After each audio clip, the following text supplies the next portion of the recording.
A credit builder card functions similarly to a traditional credit card, but with a unique purpose: to help individuals establish or improve their credit scores. Here's how it works. Deposit. With a credit builder card, users are often required to make a security deposit upfront, which serves as collateral and sets their credit limit. This deposit reduces the risk for the card issuer and enables individuals with limited or poor credit histories to qualify.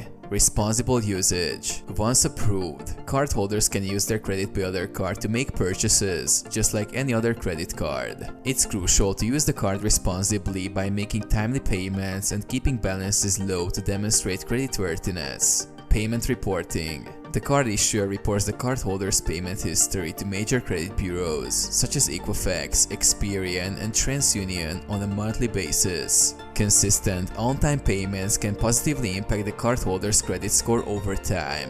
Credit building. By using the credit builder card responsibly and making regular payments, cardholders can gradually build or rebuild their credit profiles. Over time, this may lead to increased access to other financial products and better interest rates.